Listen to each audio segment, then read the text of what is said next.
안녕하세요. 오늘은 2023년 9월 11일 향적사에서 금강경 두 번째 공부하도록 하겠습니다. 지난 시간에 첫 시간이었는데요. 첫 시간이 오리엔테이션에 해당이 됐다 이렇게 보시면 되고요. 그래서 결론은 두 가지였어요. 하나는 이번 강의는 이 동북아시아에서 중심이 됐었던 한문금강경, 즉 구마라집 금강경이 중심이 아니라 라지폰 금강경도 당연히 보지만 이제 인도 원전, 산스크리트 원전에서 그 원전을 바탕으로 금강경이 학계에서 새롭게 연구가 되고 있는데 그 인도 금강경도 함께 공부하는, 그래서 전통적으로 한국에서 금강경을 배워보신 분들한테는 조금 낯설 수 있는 그런 내용의 이 금강경 공부가 될 수 있다. 이게 첫 번째였고요. 그래서 금강경의 핵심 내용이 무엇인가 라고 하는 걸 이야기할 때 키워드가 전통적으로는 반야바라밀, 이것이 키워드라고 생각을 하지만 금강경은 반야의 경전이라기보다는 반야와 자비를 함께 강조하는 보리심이라고 하는 키워드를 담고 있는 보살승 운동의 교과서다 라고 하는 걸 지난 시간에 알려드렸습니다. 그래서 금강경이라고 하는 거는요, 그냥 처음부터 끝까지 32품이잖아요. 처음부터 끝까지 계속 반복되는 말씀을 하시는 거예요. 그게 뭐냐면 안심하라. 모든 문제의 해답을 안심, 즉 금강심에서 찾고 있다. 이것이 금강경의 핵심이다. 이렇게 생각을 하시면 됩니다. 선사들이 좋아할 수밖에 없는 구조예요. 안심이라고 하는 게 흔들리는 불안한 마음을 평온하게 되잡는 것이거든요. 이것 하나, 아주 단순한 이 원리 하나, 이 원리 하나로 일상생활의 문제를 해결하고 대중생활의 문제를 해결하고 그리고 수행의 성취까지 이르는 단 하나의 솔루션으로 모든 걸 해결하고 있기 때문에 선사들이 좋아할 수밖에 없다, 이런 생각이 있는데요. 오늘은 이 키워드 3가지 공부해 볼 거예요. 첫 번째는 선남자, 선여인이라고 하는 키워드 공부해 볼 거고요. 그래서 법회인유분 제1 볼 거예요. 그리고 나서 선혼염, 선부촉이라고 하는 두 번째 키워드를 볼 겁니다. 선현기청분 제2죠. 그 다음에 발심, 의심, 안심, 삼심에 대한 이야기를 한번 해보려고 합니다. 그래서 선현기청분 제2까지 오늘 보는 게 목표입니다. 자, 그럼 바로 한번 봐볼게요. 금강경 법회인유분 제1, 저희 교재로는 43페이지의 원문이 있거든요.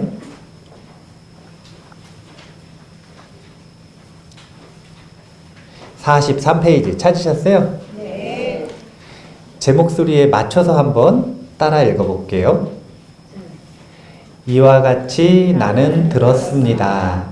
어느 때 부처님께서 거룩한 비구 1250명과 함께 사위고 기수국 고덕원에 계셨습니다. 자, 원문이 뒤에 또 있어요.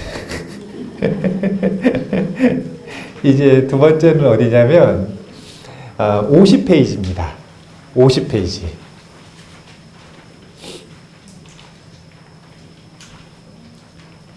자, 50페이지도 한번 같이 읽어볼게요. 그때 세존께서는 공양대가 되어 가사를 입고 바루를 들고 걸식하고자 사위 대성에 들어가셨습니다. 성 안에서 차례로 걸식하신 후 본래의 처소로 돌아와 공양을 드신 뒤 가사와 바루를 거두고 발을 씻으신 다음 자리를 펴고 앉으셨습니다. 지금 이 법회인유분 제1의 내용은 이게 전부거든요. 그런데 되게 이상한 해석이 있어요. 근데 이상한 해석을 입을 모아서 예스님들이 하십니다. 금강경을 주석한 스님들은 정말 많으신데 그 스님들이 본인 전공과 상관없어요. 선사이신 스님들도 그렇게 말씀하시고 법화경 전공하신 분들도 그렇게 말씀하시고 금강경만 공부하신 분도 그렇게 말씀하시고 온갖 스님들이 전부 다 뭐라 그러시냐면 법회인유분 제1에서 금강경의 안심법문은 끝났다. 그런 얘기 들어보셨어요? 왜 그런지 의문이 안 되세요? 원래 항상 공부라고 하는 건 의문에서 시작하는 거거든요. 이거 알고 계셔야 돼요. 공부가 되려면 의문이 있어야 돼요. 성장을 하려면 결핍이 있어야 돼요. 성장의 원동력은 결핍이요. 공부의 원동력은 의문이다. 저는 아무리 봐도 이해가 안 되는 거예요. 법회인유분 제1에 금강경의 안심법문에 모든 내용이 다 들어가 있다. 이게 도대체 무슨 말인가? 제가 금강경을 처음 접한 건 출가하기 전에 접했어요. 저는 학생 때 절에 안 다녔거든요. 법당 들어가라 그러면은 부모님이 절에 다니셔서, 우리 부모님은 나이론 신도예요. 나이론 신도. 네, 나이론 신도 중에서도 끈이 좀 얇은 나이론 신도. 한 5년에 한 번 가시는 것 같아요.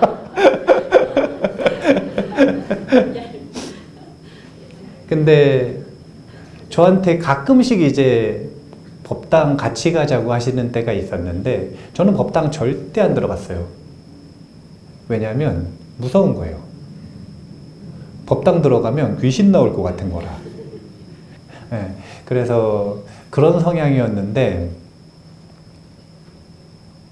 어느 날 천안에 있는 광덕사라고 하는 절에서 어떤 스님 만나가지고 그 다음부터 스님 따라다니면서 그래 놀았어요. 스님이 공부는 진짜 안 시켜줘. 불교 공부 진짜 안 시켜줘요. 저 출가하기 전까지 하나도 안 시켜줬어요. 아, 시켜준 건가? 공부는 안 시켜주고 뭐만 시키셨냐면 매일매일 금강경을 읽으라고 시키셨어요. 그래서 뜻도 모르고 구마라집본 금강경을 매일 읽었어요. 억지로. 생각해 보세요. 학생이 종교가 불교도 아닌데 그냥 스님 좋아서 쫓아다니는데 뜻도 모르는 한문 금강경을 한 번씩 읽으려면 그게 시간도 15분, 처음에 입이 안 돌아가요. 이게 여시아분 일시불 이게 입에 익으면 빨리 돌아가는데 돌아가지도 않아. 그러면 15분, 20분 이거 시간 투자해가지고 매일매일 숙제처럼 읽으면 무슨 영어 깜지 쓰는 것도 아니고 진짜 힘들거든요. 근데 그러다가 어느 날 문득 스님이 그러시더라고요. 금강경 읽는 거를 그만할 수 있는 방법을 알려주겠대요. 어떻게 하셨냐면 외우래요. 그래서 제가 네 그러고서 금강경 딱 들고 그때 스님이 그 가지고 계시는 방 하나 빌려가지고 방에 딱 들어가서 밥솥이랑 금강경 하나 들고 들어갔어요. 그래서 5일 만에 외우고 나왔거든요. 5일 동안 5일 동안 한 500독, 1000독 정도 하면서 외운 것 같아요. 근데 그렇게 많이 읽고 외웠는데 도무지 이해가 안 되는 거예요. 법회인 유분 제1에 금강경의 모든 뜻이 들어있다? 그런데 이제 그 이후로 한 15년 이쯤 지난 다음에 이제 금강경 책을 쓰는 과정에서 금강경을 다시 한번 연구를 하기 시작을 해보니까 확실히 법회인 유분 제1에 이미 부처님의 안심법문은 전부 다 들어있는 게 맞더라고요. 그래서 오늘 그 이야기를 먼저 해보려고 그래요. 이제 산스크리트 금강경하고 조금 달라요. 바로 뒷페이지 한번 보시면 51페이지에 앞에 거는 한문 번역본이고요. 뒤에 51페이지는 산스크리트 원전 번역본입니다. 뒤에 거 한번 같이 읽어보실게요. 그때 참으로 세존께서는 옷 매무새를 가지런히 하시고 가사와 바루를 수하시고 슈라바세띠 큰 도시로 탁발을 위해서 들어가셨다. 탁발을 마치신 후 공양을 드셨다. 공양 후에는 탁발로부터 돌아오셔서 바루와 가사를 제자리에 내려놓으시고 두 발을 씻고 미리 준비된 자리에 앉으셨다. 가부좌를 결하고 곧게 몸을 세우고 전면에 마음 챙김을 확립하고서 뭐가 다른가요? 찾으셨어요? 틀린 그림 찾기입니다.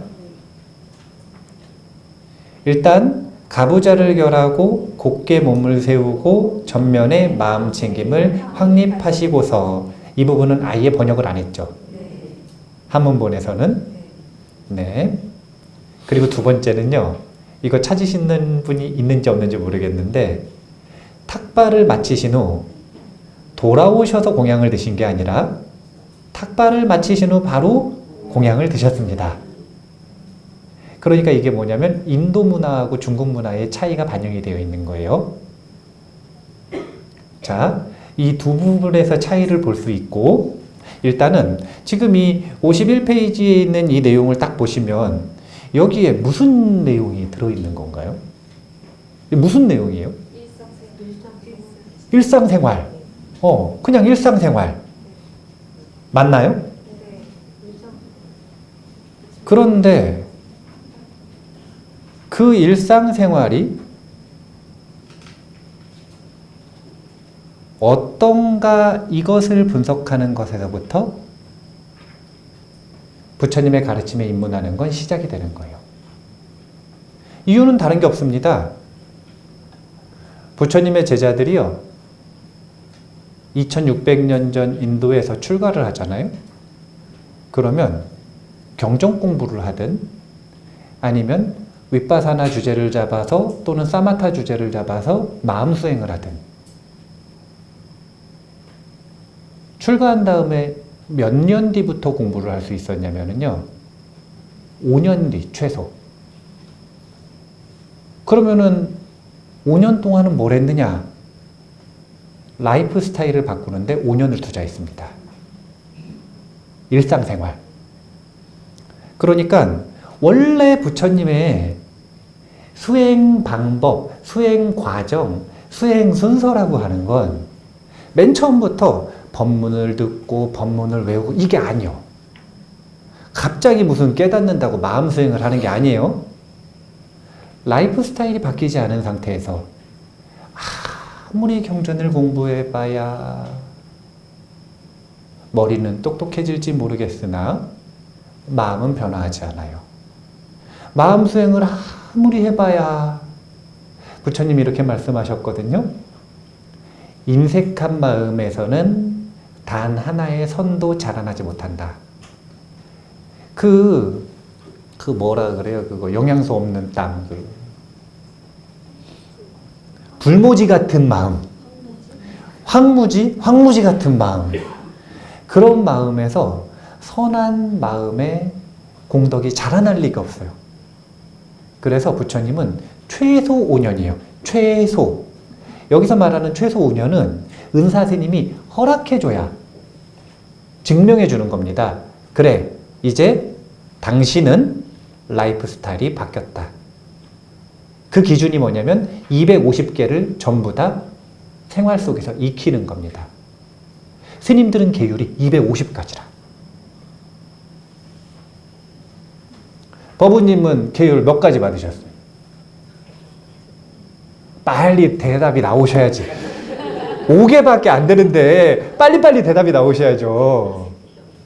5개 익히는 것도 쉽지가 않은데 비구들은 250개를 익혀야 돼요. 그 250개를 완전히 익혔다라는 걸 은사스님이 검증해 주지 않으면 아예 경전 공부 주제나 마음수행 주제 자체를 못 받는 거예요.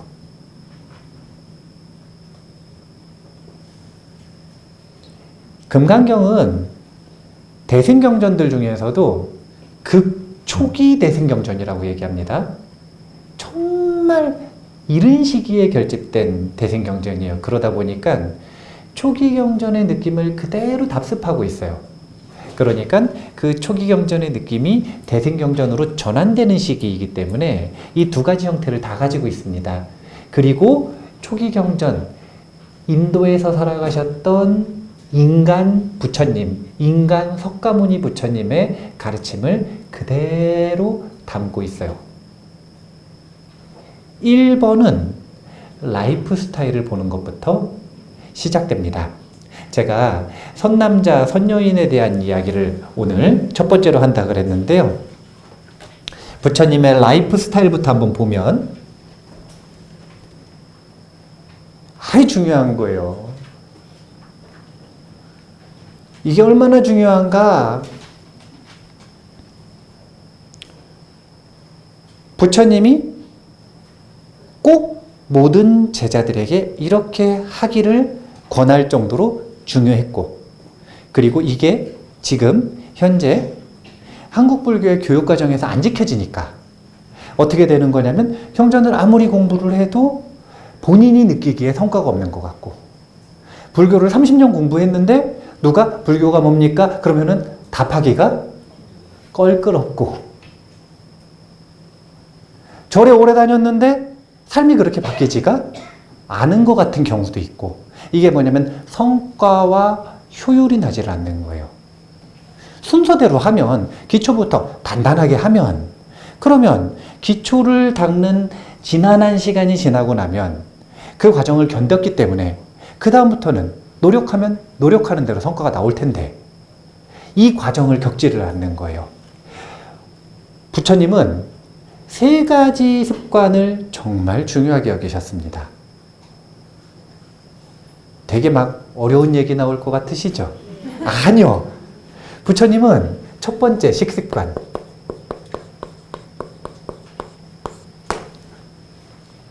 첫 번째 식습관. 부처님의 식습관, 붓다의 식습관은요, 3가지로 요약이 됩니다.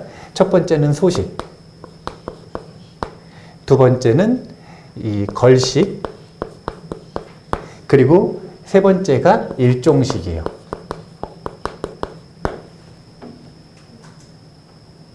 이거 연습 못 하잖아요? 그러면 그냥 비구가 아닌 거예요. 이걸 못하면 비구 자체의 비구로서, 스님으로서의 그냥 그 자격이 없는 거예요. 그래서 지금도 남방불교 가면 한국 스님들, 저기 남방불교에서, 남방불교에 있는 스님들 있잖아요. 상자부 불교 스님들. 한국 스님들 비구라고 안 해요. 그 근거가 뭐냐고 물어보면, 뭐, 계율의 전통이 끊어졌네, 이런 얘기도 하지만, 생활 습관에선 다른 거 아니고, 오오불식 안 하기 때문에. 왜냐면 부처님 당시에 오오불식을 안 하면 삼이었어요. 먹는 것 하나를 조절하지 못하는데 어떻게 말하는 것, 행동하는 것, 생각, 번뇌를 조절하는가, 어떻게 삶을 바꾸는가, 굉장히 합리적이죠.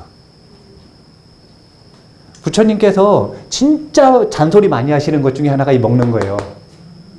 부처님은 입 조심하라는 거 정말 많이 하셨거든요. 먹는 것 조절하지 못하는 자는 수행자 아니다. 말하는 거 조절 못하는 사람은 수행자 아니다. 그래서 아무 때나 먹거나 조절 안 되게 먹거나 아니면 자꾸 논쟁하려고 들거나. 부처님이 그런 경우에는 아주 강력하게 비판하십니다. 그건 수행자 아니다. 1번, 먹는 문제부터 생활 습관을 바꾸는 겁니다. 이거 식습관 바꿔보신 적 있으세요? 이거 도전해 보신 적 있으세요? 저희가 우리 지금 제가 공부하고 있는 송덕사에서 이 식습관 교정하는데 2년을 투자해서 교정을 겨우 했어요. 2년을 투자해서 어떻게 교정을 했냐면 우리도 처음에는 삼식이었어. 삼식이. 하루에 3번을 먹어야 돼요. 근데 3번을 먹으면 어떤 문제가 발생하는 줄 아세요? 시간을 다 잡아먹어요. 시간을 다 잡아먹어. 준비하는 사람들은 아무것도 공부할 시간이 없어요. 그래서 제가 처음에는 이식으로 바꿨어요. 저항감이 엄청납니다. 저항감이 엄청나요. 부처님 당시에는 갑자기 일종식을 한 게 아니에요. 처음부터 일종식을 한 게 아니에요. 부처님 당시의 제자들도 전부 다 삼식이었어요. 그런데 부처님이 3번 먹는 걸 2번으로 줄이자 그러니까 아라한들이 뭐라고 표현을 하냐면 저희가 정말 감당하기 어려운 주제를 받았는데 부처님을 존경하고 사랑하는 마음으로 겨우겨우 연습을 하겠습니다. 그래서 힘들게 이식으로 바꾸고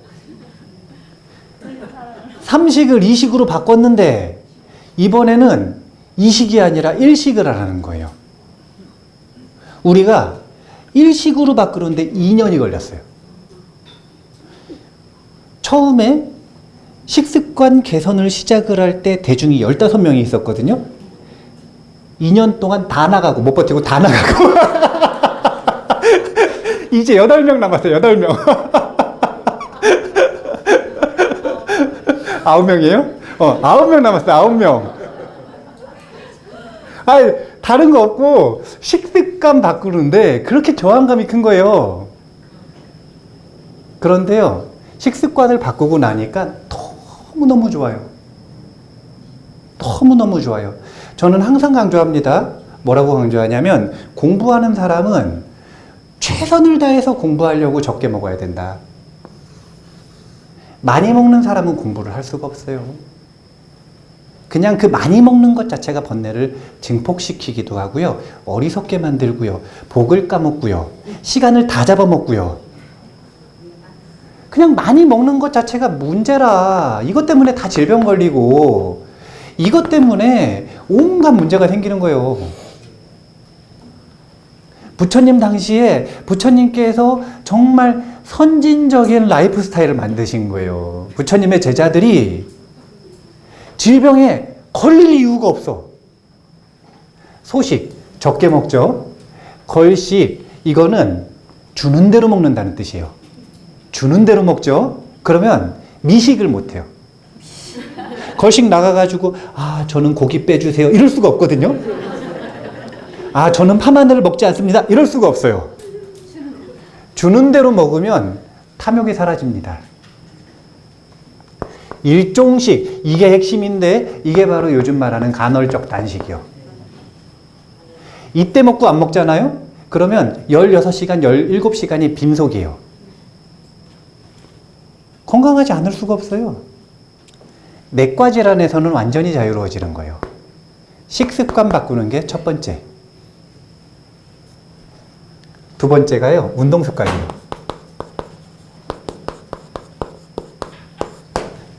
많은 분들이 착각을 합니다. 대표적인 착각이 뭐냐면요, 우리나라 조선시대 때 선비 이미지를 생각을 해서 공자님하고 제자들이 그런 유생 느낌이라고 자꾸 생각을 하시는데 공자님은 키가 2m가 넘었대요. 무술 실력이 아주 뛰어나고 제자들은 전부 다 야인 출신들이라. 사실은 무를 나중에 갖췄지만 처음에는 무를 갖춘 야인 출신들이 공자님한테 가가지고 한자를 배운 거? 다른 문장을 배우고 논리를 배우고 철학을 배운 게 아니라 그때 당시에는 그냥 한자를 아는 거. 이게 학문이었거든요. 이게 문을 갖추는 거예요. 그렇게 해가지고 물을 갖춘 사실은 거의 장군에 가까운 사람들이 그때 당시엔 유생들인 거예요. 마찬가지로 부처님 당시에 우리나라에서 만들어지는 착각 중에 하나가 스님들이 우리나라에서 요즘에 좌선을 그래 오래 하잖아요. 아니 선방 가면 하루에 최소 8시간씩 앉아야 돼요. 조금 가행정진하는 데는 10시간, 거기서 조금 더 앉는다는 사람은 12시간, 목숨 걸고 하는 사람들은 90일 동안 하루에 16시간씩 앉습니다. 90일간. 마지막 7일은 24시간 잠 안 자고 7일 용맹정진합니다. 이게 한국 문화예요. 그런데 그렇게 좌선을 많이 하는 문화를 보다 보니까 어떻게 생각을 하냐면 스님들은 운동을 안 했고 운동 부족이라고 생각을 해요. 그런데 부처님 당시의 라이프 스타일을 보면 운동량은 엄청났어요. 왜냐? 뛰어다니진 않았지만 걸식을 해야 되니까. 걸식을 한다는 게 무슨 의미인가? 부처님께서는 아란야처에 사셨는데, 아란야처? 이 아란야처의 기준이 뭐냐면 마을 탁발하기 쉬운 곳에서 1시간 거리에서 살아가는 거예요. 그러면 매일 탁발을 나가야 되거든요. 그러면 마을까지 가는데 1시간, 마을에서 걸식하는데 또 시간, 돌아오는데 1시간. 하루에 3시간을 안 걸으면 못 먹어. 두 번째, 좌선을 하는 방법도 지금 우리나라 한국 선방과는 완전히 틀립니다. 어떻게 좌선을 하냐면요, 1시간을 좌선을 했으면 1시간은 경행을 하는 거예요. 걷기 명상을 하는 겁니다. 이걸 로테이션으로 번갈아 가면서 하는 거예요. 그러면 벌써 밥 먹으려고 필수로 3시간을 걸었죠. 여차해가지고 아란야처를 2시간 거리 잡았어. 그러면 벌써 5시간 걸어야 이거 안 하면은 못 먹고 사는 거예요. 거기다 플러스 경행을 계속 반복해서 합니다. 그러면 1시간 걸으면 4km 정도 되니까 한 8,000보 될까요? 네, 뭐 부처님이 뭐 이렇게 파워워킹 하진 않으셨을 거니까. 네. 그러면은 벌써 3시간이면은 한 2만 보, 3만 보. 거기다가 계속 경행하는 이것까지 하면 하루에 제가 보기엔 평균 3만 보요. 가까이 사시는 분들이. 그러면 현대인들이 의료 혜택을 역사상 가장 뛰어난 의료 혜택을 받아서 기대 수명은 가장 길지만 그렇게 질병이 많을 수가 없어요.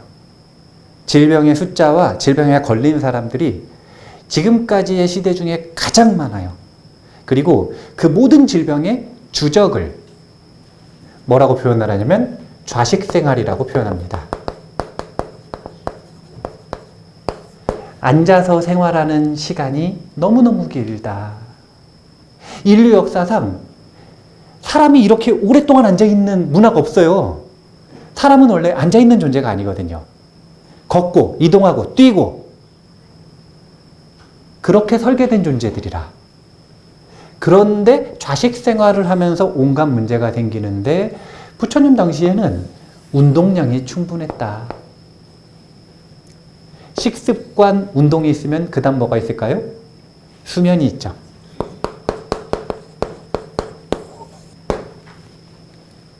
부처님 당시에 적게 잤을 것 같으세요? 많이 잤을 것 같으세요? 적절하게 잤을 것 같으세요? 이 수면에 대해서 우리가 완전히 오해하고 있는 게 우리는 수면이라고 하는 게 게으름으로 느껴지지 않나요? 게으름, 죄악, 이것은요, 산업혁명 시대의 공장 주인들이 공장을 24시간 돌리고 싶어. 그럼 노동자들이 잠을 자면 돼요, 안 돼요? 안 되죠. 그래서 주입시킨 교육이에요. 인류 역사상 그 이전에는 이런 개념 자체가 없었어요. 수면이라고 하는 것이 길게 자는 게 죄악이다, 게으름이다, 그런 내용이 없었어요. 부처님 당시에는 당연히 그런 개념이 없었죠. 거기다가 인도는 덥죠.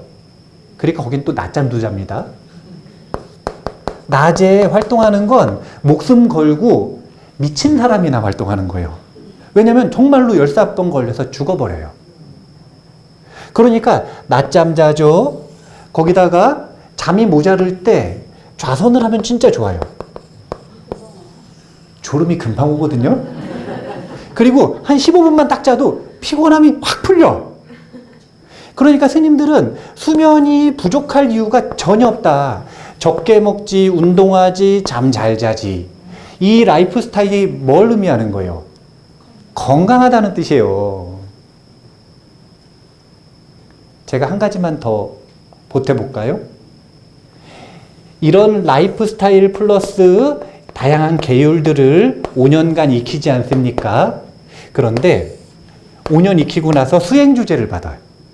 어떤 수행을 해야 됩니까? 부처님한테 가서 질문을 한단 말이에요. 그러면은 윗바사나 수행하시는 분들한테 사념처 수행을 이야기하는데 이 중에 시작이 신념처라. 몸을 대상으로 한 관찰하는 수행이에요. 근데 이 내용이 뭐냐면은요, 몸의 전신의 부분을 다 외우는 겁니다. 그리고 그 부분을 마음의 눈으로, 육안으로 타인을, 나를 관찰하는 거예요. 몸을. 그러면 그때 당시의 의학 수준에서는요, 의사가 아닌 이상 평범한 사람들 중에서는 가장 신체에 대해서 많은 지식을 가지고 있을 수밖에 없는 상황이 수행자들에게 벌어지는 거예요. 건강하지, 신체에 대한 지식이 많지. 그러면 어떤 일이 벌어지는 거냐면 당연히 몸이 건강해질 수밖에 없다. 몸이 건강해지면 또 뭐가 건강해지죠? 네, 마음이 건강해지는 거예요. 저희 요즘에는 상식이 되고 있는 상식 하나 알려드릴게요. 우리 요 대장에 보면은 유해균과 무해균, 이익균과 유해균이 있거든요. 근데 유해균이 많으면 어떤 일이 벌어지냐면요, 우울증에 걸리고 조현병에 걸리고 각종 정신질환이 생겨요. 이 얘기는 무슨 얘기냐면 먹는 것을 바꿔서 대장을 깨끗하게 하면 정신병이 낫는다는 이야기예요. 이게 의학계에서 벌써 학계에서 50년 정도 연구돼서 맞다라는 연구 결과가 축적된 분야입니다. 신체의 건강과 정신의 건강은 완벽히 상응하고 있어요. 제가 나이가 좀 많으신 분들하고 여행을 다녀보면은 알게 되는 사실이 하나 있어요. 그게 뭐냐면은 한 1시간이나 2시간에 한 번씩 간식을 안 주면 화를 내.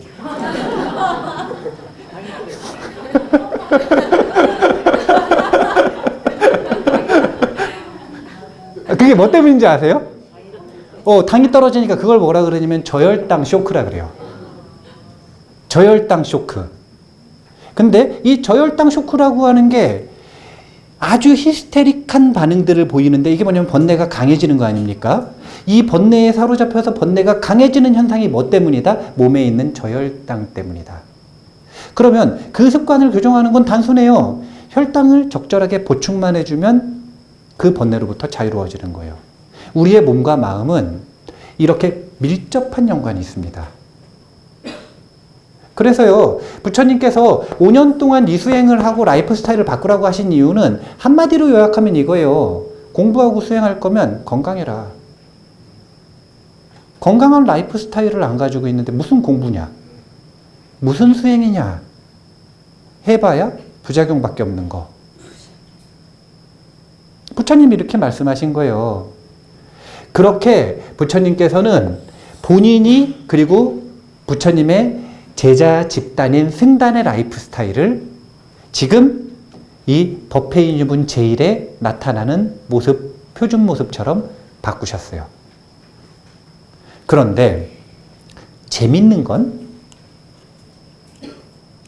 그렇게 라이프 스타일을 바꾸셨으면 부처님은 완전히 바꿨고 몸도 건강해졌고 마음도 건강해졌고 이 건강을 바탕으로 깨치셨잖아요. 그러면 더 이상 라이프 스타일을 유지할 필요가 있어요, 없어요? 아, 당연히 하던 거니까 하겠죠. 하지만 꼭 해야 돼요? 아, 그래요. 꼭 해야 된다고 하죠.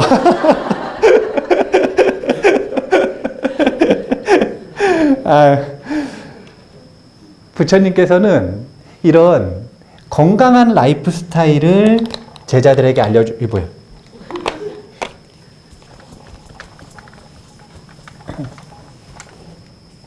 부처님께서는 이런 건강한 이 일상생활을 통해서 육체적, 정신적 건강한 상태, 이게 뭐냐면 정상 상태라. 그러니까 부처님께서 말씀하시는 정상 상태는 몸에 질병이 없고 활력이 넘치고 그 다음에 정신적으로 평안하고 이 상태를 정상이라고 하는 거고 나머지는 전부 비정상인 거예요. 그래서 부처님께서 중생을 진단하시기를 뭐라 그러셨냐면 신병에 걸려 있다 이렇게 표현하신 거예요. 그래서 부처님을 의왕이라고도 표현하는 겁니다. 대의왕. 그런데 그런 정상 상태에 이른 다음에 공부를 하라고 이야기를 하신 거예요. 그러면 이제 마음 수행에 직접적으로 들어가는데 이 마음 수행을 통해서 보여주고자 하시는 건 다른 것이 없고 정상 상태 플러스 안심이라. 완전한 안심. 그래서 부처님께서는 이 안심에 이르는 과정에 이 라이프 스타일을 금강경 법회인유분 제1에서 표준 모델을 보여주고 계시고요. 두 번째는 그 표준 모델을 식습관, 먹을 때도, 운동습관, 걸을 때도, 관계 속에서 사람을 만날 때도, 혼자 계실 때도, 잠잘 때도, 행주, 좌, 와간에 하루 24시간 365일 안심의 상태로 소화하고 있는 롤모델을 보여주고 계시는 거예요. 운동 배워보신 적 있으세요? 저는 나이가 들어가지고 억울해. 조금이라도 한 살이라도 젊었을 때 운동을 배웠어야 되는데 나이가 들어서 시작을 했더니 제가 탁구 레슨을 8년, 9년째 받고 있는데 요즘에 젊은이들이 너무 잘 쳐요. 제가 전국대회를 계속 다니는데 제가 산청 대표거든요. 30대 대표. 네, 30대 대표. 제가 전국대회에서도 한 5번 정도 우승했어요. 네. 그런데 요즘에 좀 많이 밀리는 느낌이 들어요. 왜냐면 고등학생들이 그래 나와요. 얘네를 보면은 비합리적이에요. 왠지 아세요? 얘네는 레슨도 안 받는데요. 선수들이 치는 걸 보고 그냥 흉내를 내는데 그대로 쳐요. 이게 뭐냐면 상근기 아닙니까? 중근기는요, 저는 지금도 8년째 레슨을 받는데 똑같은 잔소리를 들어요. 몸에 힘 빼라, 앉아라, 자세를 줄여라. 똑같은 잔소리를 8년째 듣는데도 안 고쳐져요. 그런데 상근기는 그냥 보고 흉내내면 바로 고치는 거예요. 그러면 마음 수행하는데도 상근기가 있을까요, 없을까요? 있어요. 상근기는요, 부처님 살아가시는 모습, 그 다음에 그 살아가시는 모습 속에서의 안심의 그 일상만 보고도 바로 깨치는 겁니다. 그래서 법회인유분에서 부처님의 안심법문은 끝났다고 얘기하는 거예요. 그래서 법회인유분 제1에서는 이미 어떻게 안심해서 살아가야 되는지 그리고 그 안심에 이르는 공부법이 무엇인지를 전부 보여주셨어요. 그래서 전체 32분 중에 첫 번째 법회인유분 제1이 최상승근기를 위한 법문이다. 이렇게 보시면 되는 거예요. 여기까지 이해가 되세요? 네. 예. 그런데 눈 어두운 이는, 눈 밝은 이는 이미 벌써 힌트를 다 얻었어. 그냥 따라하면 본인도 안심해서 살 수 있어요. 레슨 받을 필요가 없잖아요. 그런데 발견도 못한 사람이 있어요. 레슨을 받아도 계속 잔소리를 들어도 8년, 10년, 20년 안 고쳐지는 사람이 있어. 이런 사람들은 부가 설명이 필요하죠. 이후에 31분, 32분까지의 나머지 부분은 이제 상근기, 중근기, 하근기 법문이 되는 것이다. 이런 구조라고 보시면 됩니다. 법회인유분 제1에서 이미 끝났어요. 두 가지요. 건강하고 안심하라. 끝.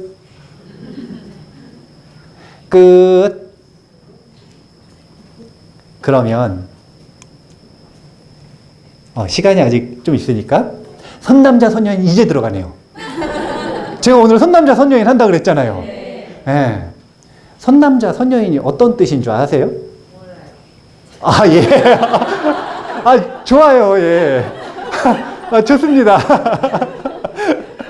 아유, 좋습니다. 아, 예. 모르는 걸 아는 거에서 공부는 시작하는 거니까 선남자 선녀인이라는 표현이 있는데 이 선남자 선녀인을 너무 막 어렵게 생각하시는 경향이 있어요. 그런데 이 선남자 선녀인은 번역을 하면 어떤 뜻이냐면요, 가문 좋은 집안의 아들, 딸들이라는 뜻이에요. 그래서 초기 경전, 빨리어 경전 속에서는 번역을 어떻게 하냐면 그냥 가문 좋은 집안의 아들, 딸들. 그러면은 어떤 특징이 있는가? 다른 게 아니라 여유가 있다는 뜻이에요. 그러니까 선남자, 선녀인들의 특징은 뭐냐면요, 건강한 라이프 스타일을 가지고 있고, 첫 번째. 두 번째는 경제적으로도 여유가 있고. 건강하다 그러면 어떤 여유가 생기냐면 자기 몸과 마음에 여유가 생깁니다. 생각해 보세요. 아프면 마음이 넓어져요, 좁아져요? 좁아져요. 제가 요즘에 운동을 잘 못해요. 허리 디스크가 터졌는데 디스크가 3개가 한 번에 터졌어요. 지금 제가 디스크가 2번, 3번, 3번, 4번, 5번, 6번이 다 터졌어요. 지금 제가 그 상태예요. 그러니까 제가 지금 심리적 여유가 없는 거예요. 예전엔 말이 더 느렸던 것 같은데 말이 빨라져 버렸어. 건강해야 이 에너지에 여유가 생기는 거예요. 마음에도 여유가 생기고, 내가 왜 요즘에 이렇게 몰리나? 내가 왜 이제 요즘에 이렇게 바쁜가? 내가 왜 이렇게 예민하지? 다른 게 아니에요. 건강 한번 체크해 보세요. 그러면 분명히 뭔가 건강에 적신호가 들어와 있을 거예요. 두 번째는요, 경제적으로 여유가 있어야 돼요. 그러면 이게 바로 또 두 번째 여유를 만듭니다. 선남자, 선녀인의 핵심은요, 여유라고 하는 키워드거든요. 왜 도대체 경전 속에서 선남자, 선녀인들이 그렇게 많이 등장하느냐? 건강하지 못해서 여유가 없는 사람들은 부처님하고 만날 시간이 없었어요. 여력도 없었고요. 만날 마음도 안 일으켰어요. 두 번째, 경제적으로 여유가 없으면 어떤 일이 벌어지냐면 하루 벌어서 하루 먹고 살잖아요. 그러면 공부하고 수행할 시간이 없어요. 의욕도 없어요. 왜냐하면 이미 경제생활하는데 모든 힘을 다 써버렸기 때문에. 그래서 여유가 없는 사람은 불교를 공부할 수가 없는 거예요. 그래서 부처님 당시에도 여유가 없는 이들에게는 부처님께서 법문을 하시더라도 가장 쉬운 법문 항상 하셨어요. 두 가지 법문. 첫 번째는 악업이 얼마나 큰 고통을 만드는가. 두 번째는 선업을 짓는 것이 어떻게 삶을 행복하게 하는가. 이 두 가지 법문 외에는 안 하셨어. 철학적인 얘기 하나도 안 하셨어요. 여유가 없는 이들에게는. 그러면 이런 건강, 경제 등을 가지고 여유가 있는 이들을 선남자, 선여인이라고 하는데, 이 선남자, 선여인들 중에서도 또 보면, 그러니까 쉽게 얘기하면은 이 사람들은 뭐라 그래야 될까? 장자. 그때 당시의 표현은 장자집 아들, 딸들이에요. 부잣집이라는 뜻이죠.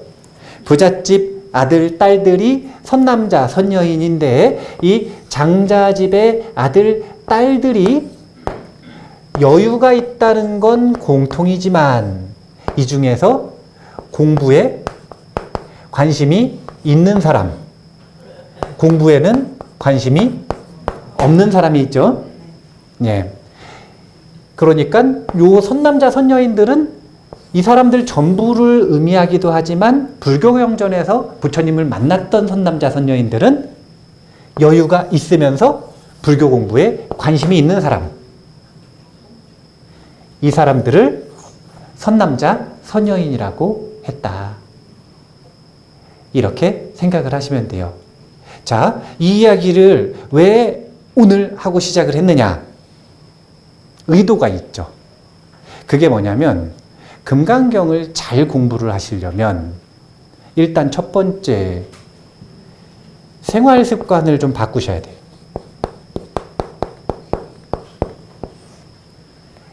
연습을 좀 하셔야 돼요. 먹는 거 조절하시고, 그 다음 운동 안 하면 그냥 죽어가는 거예요. 운동 안 하면 어떻게 돼요? 뛸 수 있던 사람이 못 뛰게 돼서 걷게 되죠. 걸을 수 있던 사람이 못 뛰게 돼서 어떻게 되냐면 앉아있게 되죠. 앉아있던 사람이 그거 힘들어서 어떻게 되면 눕게 돼요. 이게 뭐냐면은 죽음의 과정이에요. 죽음의 과정을 역행하거나 늦추고 싶다면 최선을 다해서 운동을 좀 하셔야 돼. 생활습관 교정하셔야 돼요. 먹는 거하고 운동하는 거 잘하시면 잠은 당연히 와요. 잠은 당연히 와. 저희 절에 불면증이라고 그렇게 수면제 안 먹으면 못 잔다고 하시고 오시는 분들이 있는데, 우리 스님들 사는 것처럼 딱 이틀만 살기 시작하면 머리를 대면 자요. 적게 먹었지, 그 다음에 하루 종일 운동하지, 그러면은 머리만 대면 자요. 생활습관 교정을 통해서 공부를 하시고 싶으시면, 특히 금강경 공부처럼 중요하고 어려운 공부하고 싶으시면 최선을 다해서 건강해져야 한다. 이게 법회인유분 제1의 1번 교훈. 그 다음에 2번 교훈이, 이 2번 교훈이 뭐냐면은, 그러면은 이 건강해진 걸 가지고 뭘 해야 되는가? 금강경 나머지 이제 안심을 연습하는 공부를 해야 한다. 이걸 분명하게 알고 계셔야 돼요. 부처님께서 법회인유분 제1은 한마디도 안 하셨습니다. 아직. 뭐만 하신 거냐면 본인이 사는 모습을 24시간 보여주신 것뿐이에요. 그냥 난 이렇게 산다. 그 모습을 옆에 따라다니면서 다큐멘터리 감독이 찍은 것처럼 지금 법회인유분 제1을 묘사를 했어요. 요즘 같았으면 자료로 남았겠죠. 다큐멘터리 자료로. 부처님은 어떻게 사나? 부처님의 일상. 그래가지고 남았겠죠? 그러면 사실은 훨씬 리얼했을 건데. 문자로 어떻게 산다? 이게 아니라 그 모습을 딱 보고, 그 다음에 그 여여한 표정과 그 우아한 몸짓과 5년 동안 잔소리를 들어보세요. 손짓 하나도 우아해져요. 부처님 제자들이 처음부터 우아한 게 아니요. 5년이나 잔소리를 들어서 그래요. 5년이나. 전담마크 하는 은사스님한테 24시간 같이 살면서 옷 잘못 입었다고 혼나, 말 잘못했다고 혼나, 밥 먹을 때 위 없다고 혼나, 온갖 잔소리를 다 들어서 5년 교정을 하면 누구나 귀족처럼 행동할 수 있어요. 갑자기 이렇게 딴 데로 샜는데? 그래서 건강해야 한다. 그리고 안심을 수행해야 한다. 안심을 수행하는 데 있어서 누구나 반드시 유념해서 준비하셔야 되는 기본 준비, 그건 건강이다. 여기서부터 금강경을 시작해보고 싶어서 선남자, 선여인에 대한 이야기를 먼저 했습니다. 자, 그러면 시간이 벌써 1시간이 지났어요.